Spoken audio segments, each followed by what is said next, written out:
Hello everyone, আসসালামু আলাইকুম। আজকে আমি আপনাদের সাথে শেয়ার করব বিটরুট দিয়ে এবং পালং শাক দিয়ে পাকোড়া রেসিপি।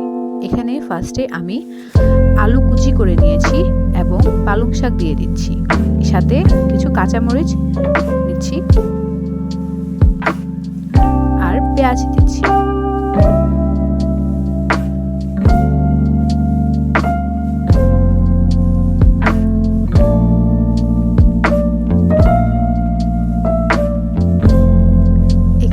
বিটরুট দিচ্ছি,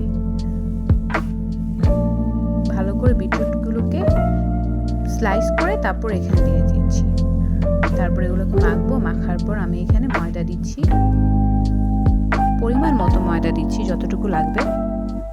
তারপর এখানে আমি কর্নফ্লাওয়ার দিচ্ছি বা বেকিং পাউডার দিচ্ছি, আপনাদের যেটা মনে হয় দাও এটা দিবেন, বা এখানে আবার চালের গুঁড়োও আপনারা দিতে পারেন কচমচ হওয়ার জন্য। এখানে আমি হলুদ দিচ্ছি,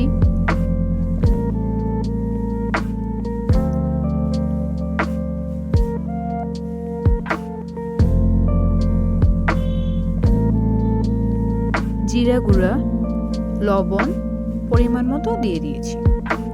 তারপর এগুলোকে ভালো করে সবগুলোকে মাখবো, আর পরিমাণ মতো একটু পানি দিয়ে দিয়েছি যেন মাখতে একটু সুবিধা হয়।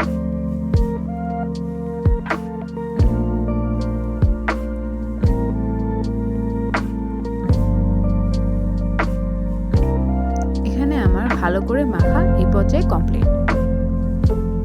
তারপর এখানে আমি পুনরায় আবার একটু বিটরুট দিচ্ছি। বিটরুট দিলে কালারটাও ভালো আসে এবং এটা অনেক হেলদি একটা ভার্সন হয়।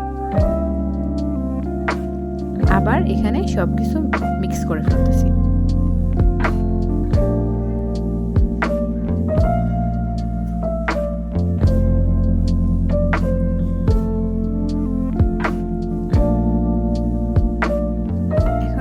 এক এক করে পাকোড়া সাইজ করে এক এক করে তেলের মধ্যে এগুলোকে দিয়ে দিচ্ছি।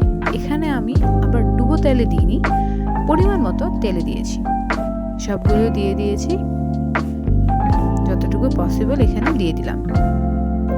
ভালো করে এগুলোকে ভাজবো যতক্ষণ না এগুলি একটু ব্রাউন কালার হয়। ভাজা শেষ, এখন আমি উঠিয়ে নিচ্ছি এক এক করে। এভাবেই আমার পাকোড়া রেসিপিটি কমপ্লিট।